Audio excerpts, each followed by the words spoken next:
좋으신 하나님이 주시는 은총과 또 평화가 사랑하는 여러분들과 함께 하시기를 빕니다. 토요일 저녁 시간마다 에스겔서를 읽어가고 있습니다. 에스겔 강의 12번째 시간입니다. 지난 시간에는 하나님의 영광이 예루살렘을 떠나는 것을 목격했습니다. 미운 것, 가증한 것을 따랐던 이스라엘은 자신들의 행위에 걸맞는 심판을 받아야 했습니다. 제가 말씀을 나누는 중에 자주 사용하는 단어 중에 하나가 점검입니다. 점검의 사전적인 정의는 낱낱이 검사한다입니다. 기계적인 장치들을 점검하는 이유는 기계의 효율성을 극대화하고 또 안전 사고를 예방하기 위함이라는 것을 우리가 잘 알고 있습니다. 우리의 믿음과 삶에도 상시적인 점검이 필요합니다.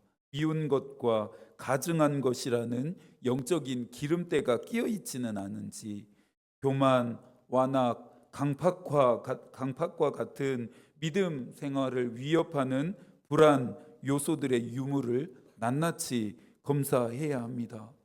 하나님의 심판은 선택받은 이스라엘이라고 해서 예외가 되지는 않았습니다.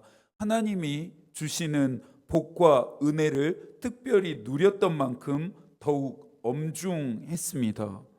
점검의 최종적인 목적은 하나님의 율례를 따르고 또 규례를 지키게 해서 하나님의 백성이 되는 것입니다.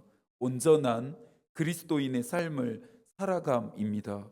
이것을 위해 한 마음 또 새로운 영, 부드러운 마음을 주시기를 기도해야 합니다.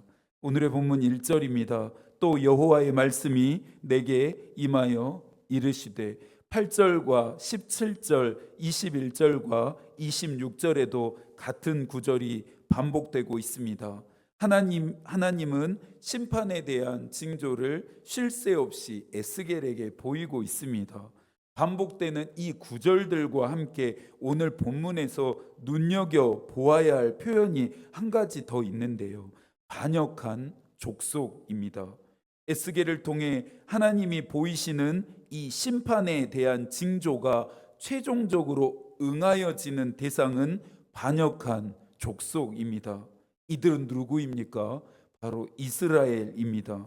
이스라엘은 나의 사랑, 나의 어여쁜 자라고 하나님께 불리웠었습니다. 그런데 지금은 그들을 하나님은 반역한 족속으로 규정하십니다. 이것만 보더라도 이스라엘을 향한 하나님의 마음이 어떠한지를 짐작할 수 있습니다.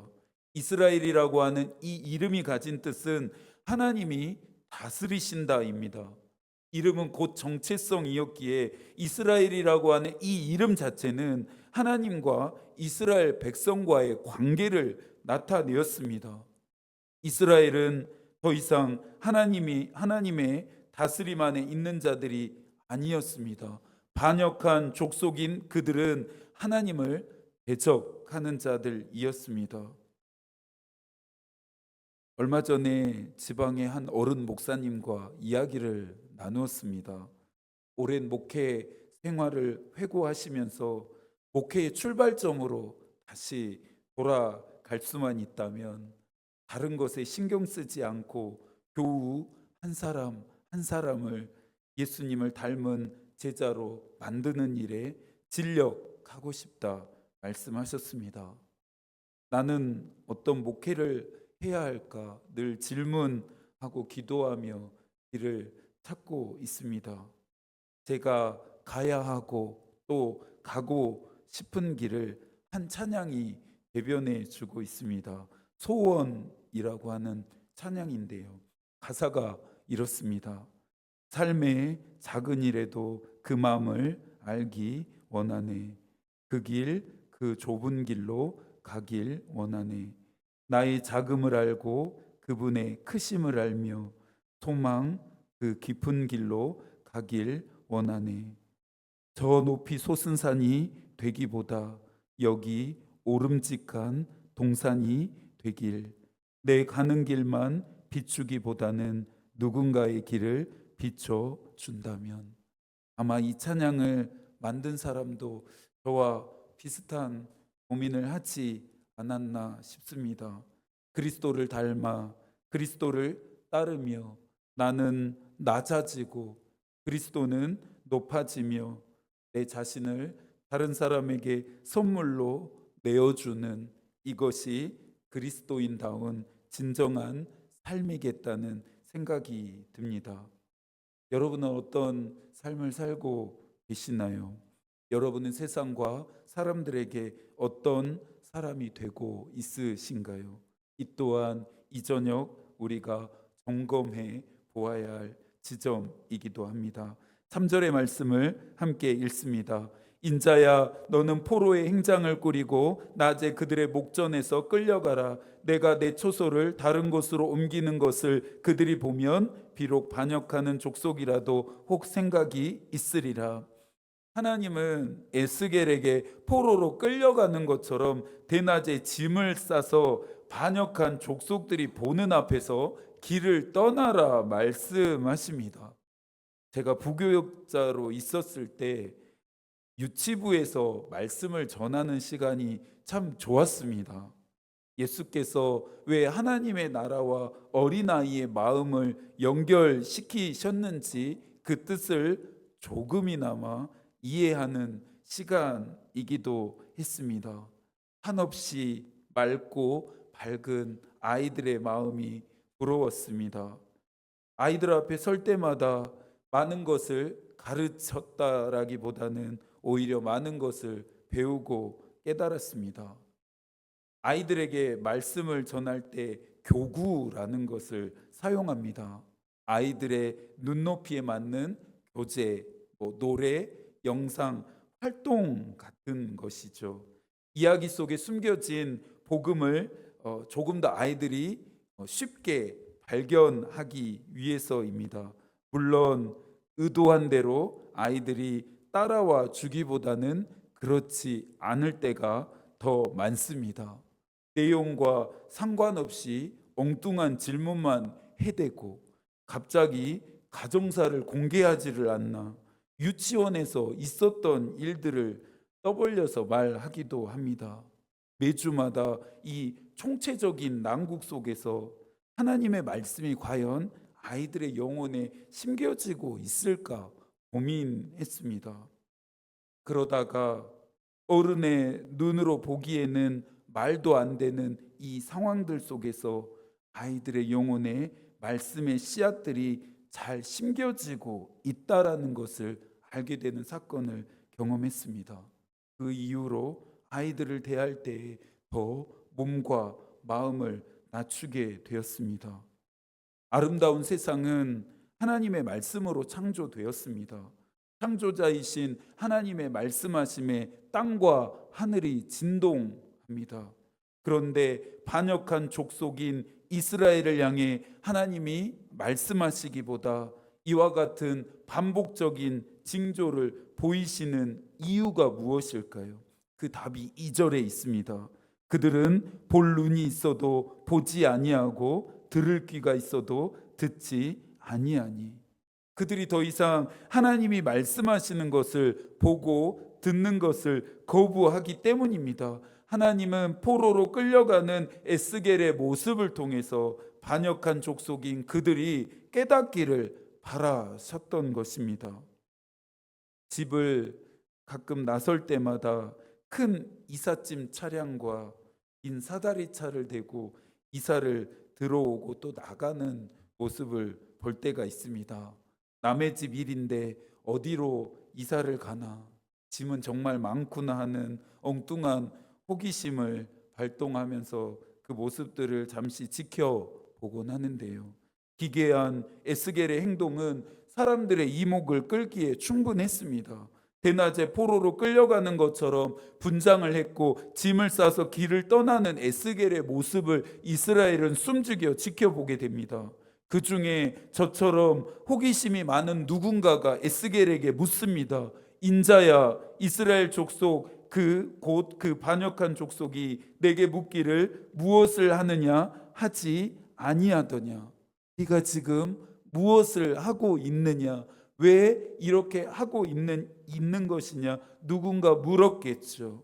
사람들의 이목을 끄는 데까지 성공했고 이제 에스겔은 기괴해 보이는 행동의 의미를 설명해야 합니다. 10절과 11절도 함께 읽겠습니다. 너는 그들에게 말하기를 주 여호와의 말씀에 이것은 예루살렘 왕과 그 가운데 있는 이스라엘 온 족속에 대한 묵시라 하셨다 하고 또 말하기를 나는 너희 징조라 내가 행한 대로 그들도 포로로 사로잡혀 가리라. 이것은 예루살렘에 있는 왕에서부터 모든 사람들에게 일어나게 될 묵시이자 징조인데 보고 있는 것과 같이 이 땅에 있는 모든 사람이 이방 나라에 포로로 끌려가게 된다는 것입니다. 포로로 끌려가면 자신들의 나라가 망하고 일상의 터전이 파괴되어진다라고 하는 의미였습니다. 이스라엘이 거주하는 성읍은 적막해지고 땅은 황폐해지게 됩니다. 에스겔을 통해 반역한 이스라엘에게 징조를 보이신 이유는 그들로 하여금 하나님을 다시 보고 하나님의 말씀에 귀를 기울이도록 하기 위함입니다. 내가 여호와인 줄 알리라. 하나님이 여호와이신 것을 그들로 하여금 다시금 깨닫게 하기 위해서였습니다. 어제 저녁에 잠시 사모님과 함께 TV를 시청했는데 제보자의 블랙박스 영상을 통해 차량에 관련된 사건, 사고를 다루는 프로그램이었습니다. 무섭고 가슴 아픈 사고와 사건들을 보면서 운전하기가 참 두렵다는 생각을 하게 됐습니다. 언제든지 나에게도 일어날 수 있는 일이다 느껴졌기 때문입니다. 예언자들의 경고가 언제든지 나에게도 일어날 수 있다는 마음가짐을 가지고 하나님을 두려워하며 이스라엘이 살아갔다면 에스겔은 이스라엘 역사에 등장하지 않아도 됐을 것입니다. 이스라엘이 반역한 족속이라 불리운 그 또 하나의 이유는 그들이 하나님의 경고를 무시했기 때문입니다. 21절입니다. 개역개정은 좀 난해하게 표현한 반면에 새 번역이 쉬운 이해를 전달하고 있기 때문에 21절의 말씀을 새 번역으로 읽어드리겠습니다. 사람아 이스라엘 땅에서 너희가 말하는 세월이 이만큼 흐르는 동안 환상으로 본 것이고 그대로 이루어진 것이 있더냐 하는 속담이 어찌된 일이냐. 예언자들이 경고했지만 이스라엘은 듣지 않습니다. 심판에 대한 무시무시한 경고한 것들이 당장에 이루어지지 않고 시간이 지나도 이루어지지 않았기 때문입니다. 이스라엘 백성들은 점점 무디어지면서 예언자들의 경고에 익숙해져 갔습니다. 그런데 심판이 더디 이루어짐은 돌이키고 돌아서길 바라는 하나님의 기다림이었다라는 것을 그들이 알 리가 없습니다. 25절입니다. 나는 여호와라 내가 말하리니 내가 하는 말이 다시는 더디지 아니하고 응하리라. 반역하는 족속이여 내가 너희 생전에 말하고 이루리라. 나 주 여호와의 말이니라 하셨다 하라.